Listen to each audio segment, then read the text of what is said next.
பகவத்கீதையில் பகவான் சொல்கிறார், கிருஷ்ண பகவான், அர்ஜுனா, உனக்கு ஏன் இந்த குழப்பம்? எதிரே இருக்கக்கூடிய பகைவர்களில் பலர் உன்னுடைய உறவினர்களாகவும் நீ மதிக்க தகுந்தவர்களாகவும் நண்பர்களாகவும் இருப்பதனால் ஏதேதோ குழப்பத்தில் வீழ்ந்திருக்கிறாய். ஆனால் இவர்களையெல்லாம் நான் எப்பொழுதோ கொன்றுவிட்டேன். இவர்கள்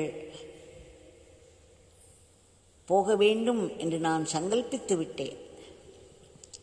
நீ என் கையில் கருவியாக மட்டும் இரு, நிமித்த மாத்திரம் பவ என்று சொல்கிறார். ஆகையால் உன்னுடைய அன்பை நீ போட்டு பெயரை எடுத்துக்கொள்வாய், பெயரை தட்டிக்கொள்வாய் என்று சொல்கிறார். நடப்பவை அனைத்தையும் நான் ஏற்கனவே சங்கல்பித்து விட்டேன். நீ என்னுடைய கையில் நிமித்த மாத்திரமாக இருந்து அம்பை போட்டு பெயரை தட்டிக்கொள் என்று சொல்கிறார். ஆக நடப்பது அனைத்தும் இறைவனுடைய சங்கல்பத்தினாலேயே நடக்கிறது. இந்த உணர்வு இல்லாமல் நம்முடைய அகங்காரத்தினால் நான் செய்கிறேன் என்ற நினைப்பு வந்துவிட்டால் நமக்கு அவை பலன் தராமல் போகாது. அதற்குரிய துன்பங்களை நாம் அனுபவித்துதான் ஆக வேண்டும். 2 கதைகள் முதல் நாள் சொன்னேன் ஆங்கிலத்தில் மாலையில். ஆனால் மறுநாள் காலையில் அதை சொல்ல முடியவில்லை. முதல் ஒன்றில் ராமகிருஷ்ண பரமஹம்சர் தான் சொல்கிறார். ஒரு வண்ணான் ஒரு நதிக்கரையில் துணிகளை நன்கு உழைத்து துவைத்து காய வைத்திருந்தான். அங்கிருந்த ஒரு சாது அவருடைய பக்தி பரவசத்தில் அதன் மேல் நடந்து சென்று விட்டாராம். அதனால் நன்கு தோய்க்கப்பட்டிருந்த அந்த துணிகளின் மேல் இவருடைய இந்த மண் காலினுடைய தளங்கள் பதிந்து விட்டன. அவர் பரவசத்தில் இருந்தார், இறைவனை நினைத்து கொண்டிருந்தார். அதில் தான் என்ன செய்கிறோம் என்ற உணர்வில்லாமல் செய்துவிட்டார். ஆயினும் அந்த மண்ணானவன் அவர் மேல் மிகவும் கோபம் கொண்டு சண்டை போட வந்தார். அப்பொழுது தன்னுடைய உடலுக்குள் தன்னுடைய தேகாத்மா புத்தியில் வந்த அந்த சாதுவானவர் உடனே வீராவேசமாய் அவனோடு சண்டையிடத் தொடங்கிவிட்டார். அவனுக்கு சமானமாய், அதாவது மனம் விரும்பென்று ஒரு பெரிய நிலைக்கு செல்லும். ஆனால் அதை நாம் தக்கிக் கொள்ள வைக்கவில்லை என்றால் அதே அளவிற்கு கீழே இறங்குவதற்கும் வாய்ப்பு உண்டு. இதற்கிடையிலே அங்கே ஈசன் இதை பார்த்து கொண்டிருந்தார். அந்த சாது பரவசமாக நடந்து சென்று அந்த துணிகளை எல்லாம் கரைப்படுத்துவதை பார்த்தார். உடனே எழுந்து ஓடினார். ஈசனுடைய தேவி இதை பார்த்து கொண்டிருந்தாள். சரி, யாரோ பக்தரை காப்பாற்ற ஓடுகிறார் என்று நினைத்தாள். அதுவும் சரிதான். ஆனால் போன மாத்திரத்தில் திரும்பி வந்தார். தேவி கேட்டாள், ஏன் உடனேயே வந்துவிட்டீர்கள்? நான் என் பக்தனை காப்பாற்றத்தான் ஓடினேன். ஆனால் அந்த பக்தனே தன்னை காப்பாற்றிக் கொள்கிறான். அந்த வண்ணான் அவன் மேல் அடிக்கு வந்த பொழுது இவன் ஒரு கல்லை தூக்கி விட்டான் என்று சொன்னார். ஆக நம்முடைய மனம் திடும் என்று ஒரு பெருநிலைக்கு போகலாம். நாம் எல்லாவற்றையும் பயிற்சி செய்கிறோம், அதற்கான முயற்சியை செய்து வருகிறோம். ஆனால் அந்த பக்குவம் வராத வரை திடும் என்று நாம் கீழே இறங்குவதற்கும் வாய்ப்புகள் உண்டு. ஆனால் எப்பொழுதுமே நாம் இறைவன் என்னை பார்த்துக் கொள்வார், நான் இறைவன் கையில் கருவி மட்டுமே, என் வாழ்க்கையினுடைய ஒவ்வொரு விவரத்தையும் அவர்தான் நடத்துகிறார் என்ற அந்த அடிப்படை உண்மையில் மனம் ஊன்றாத வரையிலும் நாம் நம்மை பார்த்துக்கொள்வதும் நம்மை காத்துக்கொள்வதும் தொடர்ந்து நடந்து கொண்டுதான் இருக்கும். நான் செய்கிறேன் என்ற நினைப்பை நம்மால் விட முடியாது. அதனால்தான் செய்பவை அனைத்தையும் நான் செய்கிறேன் என்று நினைப்பதனால் நான் உனக்கு அதை அர்ப்பித்து விடுகிறேன் என்று நாம் சொல்லி சொல்லி செயல்களை எல்லாம் செய்வா தாமரைகளாக அர்ப்பிக்க வேண்டும். இன்னொரு கதை, மிகவும் அழகான கதை. அதில் 18 நாள் மகாபாரத யுத்தம் முடிந்த பிறகு 19வது நாள் அந்த போரில் மிகவும் தீவிரமாக சண்டையிட்டு ஒரு பெரிய கௌரவத்தை தன்னுடைய பக்கத்திற்கு வாங்கி கொடுத்த பெரும் வீரர்களை எல்லாம் கௌரவிப்பது வழக்கம். அதன்படி பஞ்ச பாண்டவர்கள் அவரவர்கள் ரதத்தில் அமர்ந்தபடி இருந்தார்கள். அந்த தேரோட்டிகளும் அந்தந்த ரதத்தில் இருந்தார்கள். அதில் என்ன ஒரு வழக்கமாம், அந்த தேரோட்டியானவன் முதலில் அந்த தேரிலிருந்து இறங்கி வந்து மண்டி போட்டு அமர்ந்து கொள்வார். அவர் கையில் ஒரு மாலை இருக்கும். பிறகு அந்த தேரில் இருப்பவர் இறங்கி வந்து அந்த தேரில் இருக்கும் மன்னர் யார் மிக தீவிரமாக சண்டை போட்டு தன்னுடைய பராக்கிரமத்தை காண்பித்தாரோ அவரை கௌரவப்படுத்துவதற்குத்தான் இந்த விழா. அவர் உடனே இறங்கி வந்து தேரோட்டியின் முன்பு நிற்பார். உடனே அந்த தேரோட்டி அந்த மாலையை அவருக்கு அணிவித்து அவரை கௌரவிப்பான், அவருக்கு வெற்றி முழக்கம் செய்வான். பிறகு அந்த மன்னன் அந்த தேரோட்டியை கௌரவிக்க வேண்டும். தன்னிடம் உள்ள செல்வத்தில் பணம், நகை, பசுக்கள் என்று அவருக்கு வெகுமதி அளித்து அவரை கௌரவிக்க வேண்டும். இதுதான் வழக்கம். தர்மபுத்திரன் தேரில் நின்று கொண்டிருந்த பொழுது அந்த தேரோட்டி கீழே இறங்கி மண்டியிட்டு அமர்ந்தார், கையில் ஒரு மாலையோடு. தர்மபுத்திரன் அந்த தேரிலிருந்து கீழே இறங்கி வந்து அவர் முன்னே நின்று கொண்டார். பிறகு தேரோட்டி அவருக்கு மாலையிட்டார். பிறகு தர்மபுத்திரர் அந்த தன்னுடைய தேரோட்டிக்கு பெரிய வெகுமதிகளை எல்லாம் அளித்து மகிழ்ந்தார். அடுத்து பீமன் வந்தார். பீமனுக்கும் அதே மாதிரி நடந்தது. 3வது தேர் அர்ஜுனனுடைய தேர். இதில் தேரோட்டியார் எல்லாம் வல்ல கிருஷ்ண பரமாத்மா அல்லவா? ஆனால் அர்ஜுனன் என்ன நினைத்தான், ஆகா, நம்முடைய பக்கம் வெற்றியை பெற்றுவிட்டது, நாம் எல்லாம் மிகவும் கடுமையாக போரிட்டு இந்த வெற்றியை சம்பாதித்தோம். இப்பொழுது அடுத்து என்னுடைய தேரோட்டியான கிருஷ்ணன் கீழே இறங்கி அங்கே சென்று மண்டியிட்டு அமர்ந்து கொள்வார், என் கழுத்தில் மாலையை போடுவார், இவருக்கு நாம் என்ன வெகுமதி கொடுப்பது என்றெல்லாம் யோசிக்க ஆரம்பித்தார். இதில் கிருஷ்ணர் கிருஷ்ண பரமாத்மா என்பதையும் அவர் எத்தனை உதவிகள் செய்தார், அவருடைய உதவி இல்லாமல் இவர்கள் வெற்றி பெற்றிருக்கவே முடியாது என்ற எண்ணம் போய்விட்டது. அதனால் ஒரு அகங்காரம் அதை ஒட்டி இருந்தது அர்ஜுனனுக்கு. இப்பொழுது அர்ஜுனன் கிருஷ்ணன் தேரிலிருந்து இறங்குவதற்காக காத்து கொண்டிருந்தான். ஆனால் கிருஷ்ணனோ தேரை விட்டு இறங்கவே இல்லை. அர்ஜுனன் அவர் முகத்தையே பார்த்து கொண்டிருந்தான்.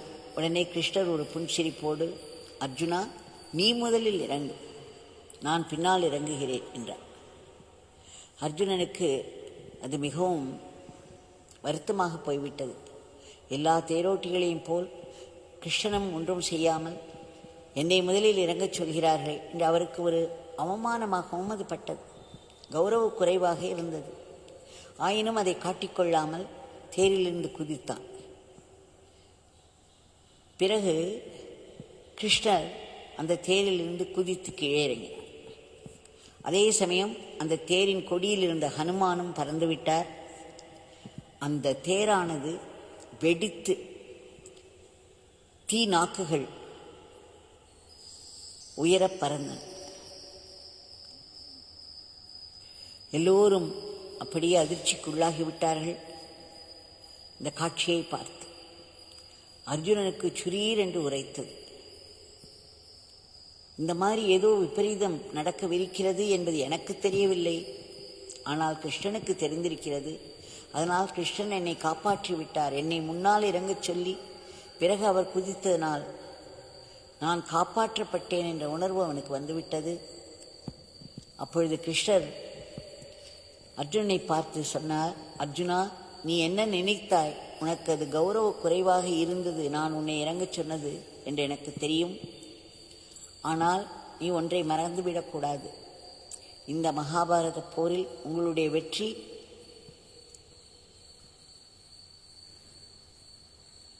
இறைவனுடைய அருளினால் ஏற்பட்டது என்பதை நீ மறந்துவிடக்கூடாது. எத்தனையோ விதங்களில் என்னிடமிருந்து உதவி வந்து கொண்டே இருந்தது உனக்கு. உன்மேல் பகைவர்கள் மிகவும் வல்லமை மிகுந்த பானங்களை போட்டுக்கொண்டே இருந்தார்கள். நான் அந்த தேரில் உட்கார்ந்து கொண்டிருந்ததனால் அவை எதுவுமே உன்னை பாதிக்கவில்லை. அத்தனையும் அந்த தேர் வாங்கி கொண்டது நான் அங்கே இருந்ததனால். நீ முன்னால் இறங்காமல் நான் முன்னால் இறங்கியிருந்தால் அந்த தேரினால் அதற்கு மேல் அந்த ஆயுதங்களுடைய பலத்தை தாங்க முடியாது, வெடித்திருக்கும். அதோடு நீயும் பஸ்மமாயிருக்கிறோம். அதனால்தான் நான் உன்னை முதலில் இறங்கச் சொன்னேன். நான் உனக்கு என்ன சொன்னாலும் என்ன செய்தாலும் அது உனக்கு நன்மை தருவதாகவே இருக்கும். இதை நீ மறந்து விடாதே என்று சொன்னாராம். இதுதான் நமக்கு பகவானும் திரும்ப திரும்ப சொல்லிக் கொண்டிருக்கிறார். அவர்தான் நம்முடைய வாழ்க்கையை நடத்துகிறார். பஞ்ச பாண்டவர்களோடு எப்படி கிருஷ்ணர் இருந்து அவர்களுக்கு வரக்கூடிய சோதனைகளையும் வேதனைகளையும் பலவிதங்களில் முறியடித்து அவர்களுக்கு அதிலிருந்து விடுதலை உண்டாக்கி நிம்மதியை கொடுத்தாரோ அதேபோல் நம்முடைய பகவான் நம்முடைய வாழ்க்கையை நடத்தி கொண்டிருக்கிறார். நம்முடைய வாழ்க்கையில் ஏற்படும் துன்பங்களையும் துயரங்களையும் பல விதங்களில் அவருடைய நாமத்தை நம்மை சொல்ல வைத்து அதை அந்த கர்ம வினையின் வேகத்தை தணித்து அல்லது அந்த கர்மத்தையே முற்றிலும் ஒழித்து நம்மை காப்பாற்றி வருகிறார். தப்பி தவறி கூட நம்மால் தான் ஒரு வெற்றி நமக்கு வந்தது, நாம் தான் வாழ்க்கையை செம்மையாக நடத்துகிறோம் என்ற இருமாப்பெல்லாம் இல்லாமல் நம்முடைய பகவான் ஒவ்வொரு விவரத்தையும் நடத்தி வருகிறார். நம்முடைய நன்மையை கருதிதான் அவர் இதை செய்கிறார் என்ற உணர்வு நமக்கு மிகவும் உறுதியாக இருக்க வேண்டும். ஏனென்றால் அதுதான் உண்மை. இல்லை என்றால் எப்படி அந்த தேர் வெடித்து சிதறியதோ அதே மாதிரி நாமும் நம்முடைய கர்மவினை பயனால் எப்படியோ ஆகியிருக்கலாம். நமக்கு தெரியாது என்ன நடந்திருக்கும் என்று. இன்றைய பிரார்த்தனையை பகவானிடம் சமர்ப்பிப்போம். பகவான் பெரும் கருணையோடு உடனடியாக குறுக்கிட்டு இந்த உலகத்தின் போக்கை முற்றிலும் மாற்றி இன்றைக்கு தலையோங்கி இருக்கும் வன்முறையை எல்லாம் இல்லாமல் செய்து இந்த பிரபஞ்சத்தில் மீண்டும் அமைதி, சமாதானம், ஒற்றுமை, ஒழுங்கு, கட்டுப்பாடு, நல்லிணக்கம் இவற்றை மக்களுடைய வாழ்க்கையில் கொண்டு வந்து அவர்கள் ஒரு தார்மீக வாழ்க்கை இறை நினைப்போடு வாழ வேண்டும். வன்முறை போர்களெல்லாம் தாங்கள் நிற்கச் செய்து அமைதியும் சமாதானத்தை கொண்டு வர வேண்டும். தாங்கள் இந்த உலகத்தையே ஆசீர்வாதம் செய்து யாருடைய மனதிலும் பகையுணர்ச்சியோ போர் என்ற எண்ணமோ எழாமல் காக்க வேண்டும். திடும் என்று நம்மை தாக்கும் கொடிய நோய்கள், வன்முறை மிக்க இயற்கையின் சீற்றங்கள், கோர விபத்துக்கள் இவற்றை கட்டுக்குள் வைக்க வேண்டும். எல்லாவற்றிற்கு மேல் மக்கள் மனதில் உள்ள எதிர்மறை எண்ணங்களை எல்லாம் தாங்கள் அழித்து அதில் அமைதியை கொண்டு வர வேண்டும். எந்த நாட்டைச் சேர்ந்தவர்களாயினும் எந்த மதத்தை தழுவினவர்களாயினும் எல்லோருமே ஏதேதோ துன்பத்தில் வீழ்ந்து உதவியின்றி பாதுகாப்பின்றி தவித்து வருவதை பார்க்கிறோம். இதற்கு காரணம் இந்த கர்ம விதி. அது துல்லியமாக செயல்படும், கடுமையாக செயல்படும், யாரையுமே விட்டு வைக்காது. அது நம்முடைய நம்பிக்கை வளர வேண்டும் என்னும் காத்திருக்காது, உடனடியாக செயல்படத் தொடங்கிவிடும். ஆனால் இதற்கும் மேலே காரணமற்ற கருணை என்ற ஒன்றை பகவான் வைத்திருக்கிறார். அவர் நம்மிடம் கொண்ட பேர் அன்பினால், அவருடைய பெரும் கருணையினால் அந்த காரணமற்ற கருணை இருக்கிறது. அதற்கு நாம் வேண்டிக் கொள்வோம். தங்களுடைய கருணையானது உலகத்தில் துன்பத்தில் வீழ்ந்திருக்கும் அத்தனை பேருக்கும் எட்டி அவர்களுக்கெல்லாம் அதிலிருந்து ஒரு மீட்பு வேண்டும், ஒரு உயர்வு வேண்டும். சுயநலமின்றி மற்றவர்களுக்காக உழைத்துக் கொண்டிருக்கும் நல்ல ஆத்மாக்களை தாங்கள் பழி பாவங்களிலிருந்து காப்பாற்ற வேண்டும்.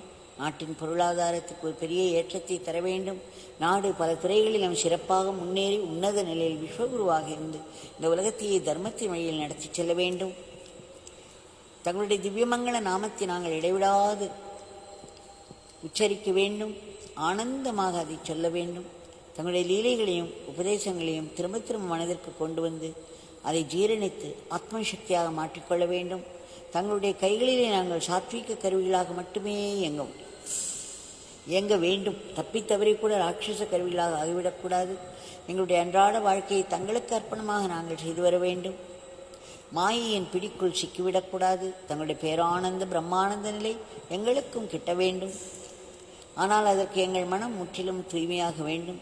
இப்பொழுது மனதிலே ஆசா பாசங்களும் பூர்வ ஜென்ம வாசனைகளும் நிரம்பி கிடக்கின்றன. அதனால் திடும் என்று நம்மை ஒரு கொடிய பயம், விஷம் போன்ற கோபம், பொறாமை, பழிவாங்குதல், காமம், எதற்கெடுத்தாலும் கவலைப்பட்டதை ஒரு துக்கமாக மாற்றிக்கொள்ளும் ஸ்வபாவம், இவையெல்லாம் நம்மை எங்கு கொண்டு தள்ளுகின்றன? மன உளைச்சலிலும் மருந்திலும். நம்முடைய பகவான் சொல்லியிருக்கிறார், இறை நாமத்தை போல் வலிமை மிக்க ஆயுதம் எதுவும் கிடையாது. ஒரு நாமம் கூட வீணாக. ஒவ்வொரு நாமமும் என்ன செய்யும்?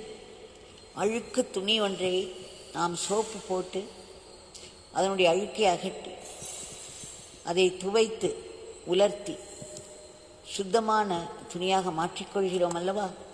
அந்த டிட்டர்ஜென்ட் சோப் போல்தான் இறைவனுடைய நாமம். அணுகுண்டு போன்ற சக்தியை கொண்டது. அது நம்முடைய பூர்வ ஜென்ம பாப்பங்களை அழிக்க வல்லது. புதிதாக பாப்பங்கள் செய்யாமல் தடுக்க வல்லது. அது மட்டுமல்ல, பல ஜென்மங்களுடைய வாசனைகள் நம் மனதிலே ஆழமாக இருந்து கொண்டு செயல்பட்டு புது புது கர்மங்களில் நம்மை ஈடுபட வைத்து புது புது பிறவைகளை தந்து கொண்டே இருக்கிறது. இந்த கொடிய வலையில் சிக்காமல் நம்முடைய மனதில் உள்ள வாசனைகளை எல்லாம் அழிக்க வல்லது அந்த நாமம். ஆக நாம் பகவானிடம் வேண்டிக் கொள்வோம். அவருடைய திவ்யமங்கள நாமத்தில் அடைக்கலம் கொண்டு விரைவிலேயே நம் மனம் தூய்மையாக வேண்டும் என்று. இந்த உலகத்தில் எங்கே இருந்தாலும் எந்த வேலை கையில் வந்து விழுந்தாலும் அதையெல்லாம் பகவானுடைய வேலை. அதை அவருடைய சேவையாக ஆனந்தமாக போட்டி பொறாமை பொச்சரிப்பின்றி செய்து ஆத்மசக்தியாக மாற்றிக்கொள்ள வேண்டும். வாழ்க்கை என்ன கொண்டு வந்து கொடுக்கிறதோ, சுக்கமோ துக்கமோ, அவையெல்லாம் இறைவனுடைய இச்சையினால் மட்டுமே ஏற்படுகிறது என்பதை உணர்ந்து, இறைவனிடமிருந்து அது வருவதனால் கண்டிப்பாக அது ஆசீர்வாதமாக மட்டும்தான் இருக்க முடியும் என்ற உண்மையை உணர்ந்து, ஒவ்வொரு துன்பத்தையும் துயரத்தையும் நாம் ஆசீர்வாதமாக மட்டுமே பார்த்து வந்தோமானால் அது என்ன செய்யும்? நமக்கு ஆன்மீக முன்னேற்றத்தை தரும். இறைவனிடம் நெருக்கத்தை கூட்டுவிக்கும். ஒவ்வொரு துன்பமும் துயரமும் அதன் முடிவில் ஒரு உயர் ஞானத்தை வழங்கும். அப்படி இல்லையே வாழ்க்கை படகு கவிழும் பொழுது அதை சமாளிக்க முடியாமல் நாம் நிலை குலைந்து போவோம். இறைவனை நொந்து கொண்டு அவரிடமிருந்து விலகுவோம். மற்றவர்களை எல்லாம் வெறுப்போடு அவர்கள்தான் நம்முடைய தோல்விகளுக்கெல்லாம் காரணம் என்று பிதற்றிக் கொண்டிருப்போம். அதன் மூலம் மேலும் மேலும் கர்மங்களை இன்னும் செய்து பிறவிகளை வளர்த்து கொண்டிருப்போம். பகவான் தங்களிடம் வேண்டிக் கொள்கிறோம், தாங்கள் பெரும் கருணையோடு நாங்கள் எப்பொழுதும் தங்களிடம் நன்றியோடு இருப்பதற்கு அருள வேண்டும். உலகத்தில் உள்ள ஜீவராசிகள் அனைத்துக்கும் தங்களுடைய சக்தி மிகு ஆசீர்வாதங்கள் கிடைத்த அவைகளுக்கெல்லாம் ஒரு மேன்மை கிட்ட வேண்டும். இறுதியாக இந்த கொடிய பிறப்பு சுழலிலிருந்து நாங்கள் முற்றிலும் விடுபட வேண்டும். அதற்கு அடிப்படை காரணமாக இருக்கக்கூடிய அகம்பாவத்தை தாங்கள் அழித்து ஆத்மபாவத்தை ஓங்கச் செய்து மரணமில்லா பெருவாழ்வு எல்லோருக்கும் கிட்ட வேண்டும் என்று ஆத்மாத்மா மீண்டும் மீண்டும் மீண்டும் வேண்டிக் கொள்கிறோம். வேண்டிக் கொண்டே இருப்போம். ஜெய் யோகிராம் சரத்குமார். யோகிராம் சரத்குமார்.